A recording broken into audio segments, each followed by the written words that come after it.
BJ O'Neill here with the Business Coaching Success Podcast. So glad you're here, where I share with you strategies, tools, and tips to be able to grow your business coaching practice to six figures and beyond as a Christian business coach. Let's jump in.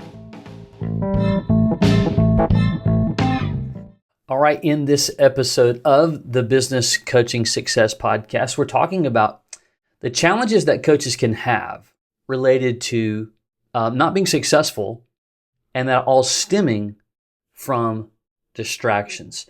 Now, we say that why coaches don't succeed. I'm not suggesting that it's just about coaches who fail completely.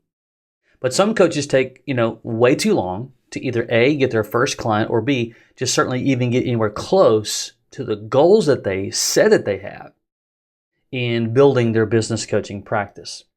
And I see this every day, and we have well over 60 plus, at least at the time of this recording, February of 2024, 60 plus coaches around the country, lots of different backgrounds.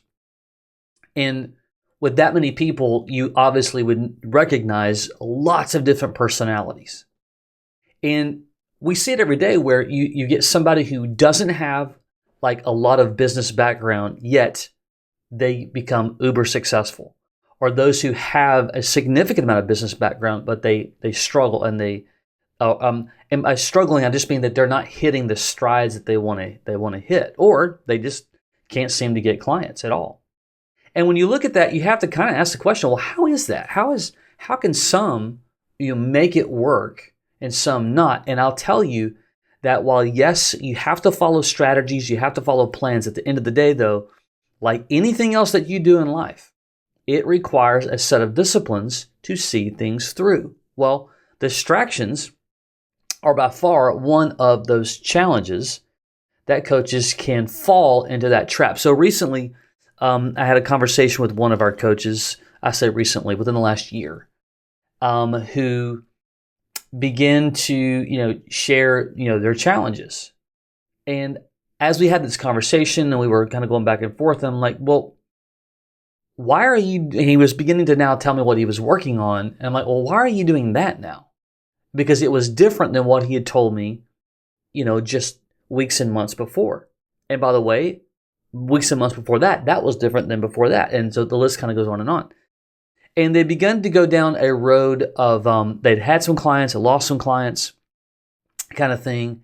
But it felt like every single time that I talked to him, great guy, by the way, it was always different. The story was always different. What he was working on was always different, and kind of so on and so on. And I finally just had to say, hey, pump the brakes just for a second. I just need to be really frank with you. And by the way, I have a saying that I use that says, to be unclear is to be unkind, and I don't want to be unkind. Now, I'll never be, rude or mean or ugly, but I absolutely have no problem with just being frank. And I'm going to say it, and I said, look, you're going to be in the exact spot you're in 3 months from now, 6 months from now, and 1 year from now because of one thing and one thing only.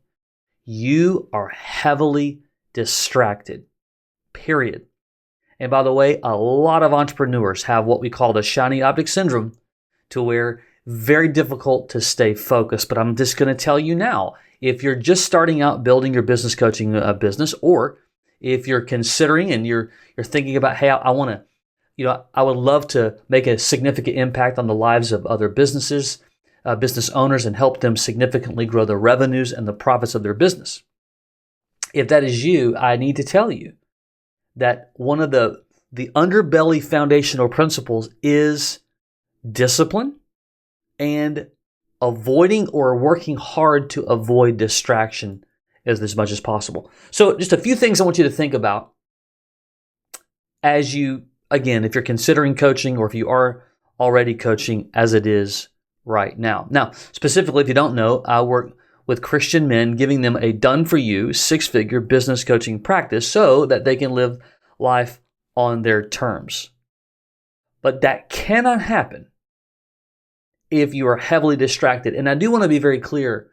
It doesn't mean that you have to 100% just focus on business coaching. As a matter of fact, many of our coaches also do other things. Some still have a W-2 job. Actually, many still have either a W-2 or they own a business or whatever. But what I'm referring to is that as you're building your plans, as you're building your strategy, as you're building your tactics, you must create your plans and stick to your plans and only adjust them every so often. And if you don't, and you constantly you're constantly going to face the entire tyranny of just change. And that's not going to help you at all. So challenge number one is lack of follow through. Because of the distraction, the plans that we have, the plans that we create, the plans that we work through, the plans that we, either work with your coach or other accountability partners, whatever, if you don't see those through because of distraction, it's going to make it very difficult for you to be able to succeed. Let me give you an example. I think examples help in most cases. You're going to have to make a decision in building a coaching business. Where am I going to get my leads and clients? Like, what's that process going to look like? How am I going to reach out to people and so on? Well, one of those strategies by far is your sphere of influence. And when we talk about that, I mean, everybody knows, you have a neighbor, you have family people, you have people that go to your church. You've got, a dentist, you probably know a banker, and so on. Well, those people are collectively make up your sphere of influence. And there is a solid way to approach them to get connected to people that they know, period. And so many coaches avoid this because they don't understand how to do it. Even with the best plans, even with the best strategy, it doesn't mean that it's just going to be, snap your fingers and voila, you now have, all these leads coming in from your sphere. No, there's a process, there's a plan, then you have to go work it, right? And so let's just say that, you wrote down 50 people in your sphere of influence, and you begin to work down the path of connecting with each of those. Number one, we have to understand that people are busy, right? Some people are going through challenging times. Some are just, they're traveling. There's like 1,000 different things that go on. You are not necessarily at the top of their list today. But what happens is coaches will do this for a few days, a few weeks, whatever. And because they don't see the volume that they think that they should see, they begin to take their foot off the gas. In other words, their output begins to lessen. They get frustrated that they're not seeing results that they want to see because they inaccurately have this idea that it's just going to be completely simple and you're going to be in front of a ton of people in no time. While that can work, it only works when you're consistent. And so when that happens, they take their foot off the gas and then they think that a different strategy is going to work far better. And they get distracted by not following through over time the plan that they said that they were going to use to build their leads and their prospects. Get my words out. And so that alone is a distraction. And then what will happen? The individual that'll do that right there, they'll get distracted with the next strategy, claiming it's going to work better. And here's what's going to happen. Because of a lack of discipline, they're going to apply the same type of lack of effort. It's not going to work as well. And guess what? They're going to get distracted because of lack of follow through and they'll say, well, this is over here is a lot better. And so we see this constantly versus the coaches who apply discipline to stay consistent over time and see things through are the ones who do get leads, who do get prospects, and who do get clients. This is not rocket science, and I definitely don't want to talk down to you. I'm just telling you right now, the one that will follow through and quit making excuses and just do it will succeed. Point blank, period, done. Happens every day. I see it all the time. Okay? Number two, just the paradox of abundance of ideas. Look, I'm an ideas guy. But the problem with all of the ideas is that number one, it's when you wake up the next day with a different thought, we have this, dopamine hit that just rushes through us because we think, oh my gosh, I got to do that. Now, there might be occasional moments where that might be true, but by and large, it's not because it's going to distract you from the plans that you've already created. Okay? So what you need to do is you need to create a list, or I should say a place where you're going to house all of these ideas. For me, I'm an Apple person, so I just use Apple Notes, and I have a place where every single time I get a new idea, I write it down, I close the book, right? And I get back to my plans. And unless there's just something about that new idea that's so revolutionary, I have learned the sabotage that'll take effect by jumping from one idea to the next, to the next, to the next, and not seeing something through. As a matter of fact, my encouragement to you is when you get that new idea, sleep on it a few nights and see how you feel about it. If it's a Monday, you got an idea, see how you feel about that idea on Thursday. See if you're still as excited. Because the one thing I absolutely love about the entrepreneurial spirit is enthusiasm and ideas. But the problem is, if you're not careful, you'll let those ideas rip you from your strategy and your tactics for success. Let that sink in. And by the way, sleep is the great eraser of the mind. And oftentimes when we go to bed on something, we wake up the next day, that enthusiasm that we had isn't always the same. It will be for the things that we love the most, but when they're just flighty ideas, here today, gone tomorrow, they will flee. And so you want to just keep a list of those ideas. You want to stick to your plans, okay? And the third issue, I should say, and the last, is inefficient time allocation to a plan to master. I want to say that again. An inefficient time allocation for a plan to master, whatever it is that you're mastering. Look, a significant part of growing a business coaching business is staying in the networking game, meaning staying connected to people, getting to know new people, adding value, building trust, developing strong relationships in all the ways. But when you just do things, you just dabble in them, you're going to get dabble-like results. And so you want to have a heart, you want to have a desire, you want to have a plan for mastery. Mastery. Let that sink in. You cannot afford to do things halfway. And I will tell you, we've got coaches on our team right now, they're spread too thin because they've been unwilling to master one or two areas, and they're dabbling in 4 or 5, and they're wearing themselves out. They're frustrated, and they're like, I just don't know if this is for me. When that's not the issue. The bigger issue is they're not consistent and they're not solid with their plans to master them.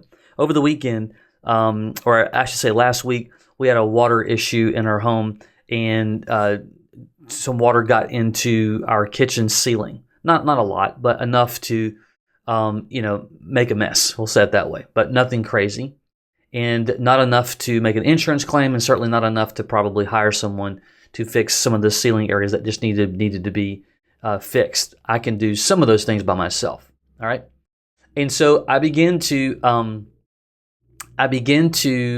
patch the areas that had gotten damp. We had to cut some areas out in small little holes and whatnot, and then I had to plaster those or use the spackle and then sand them. Well, if you've never done that before, there is an art to sanding. There really is. And as I began to sand those areas, I had this brief moment of thought. I'm like, these are 12-foot ceilings. No one's really going to notice if I do a kind of a not great job, but do just enough to get the job done. No one's looking up necessarily.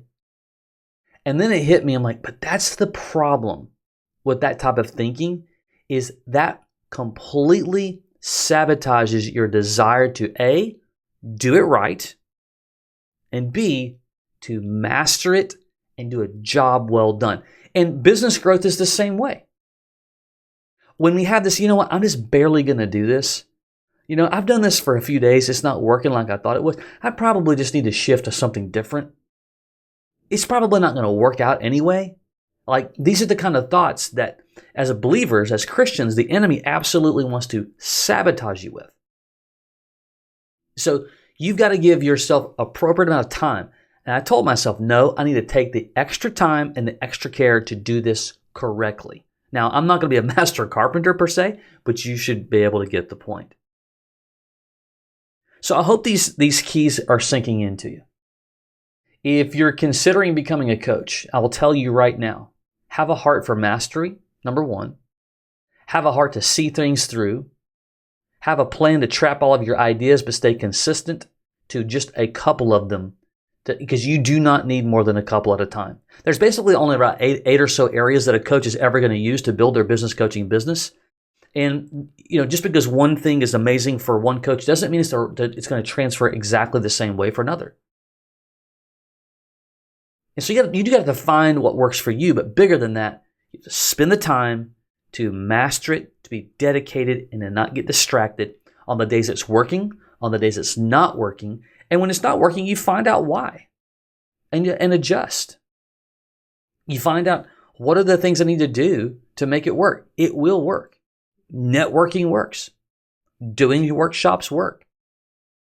Connecting with your sphere of influence and getting to know others absolutely works. Creating partnership opportunities for referrals absolutely works. It only doesn't work for those who aren't consistent to see it through. That's when it doesn't work.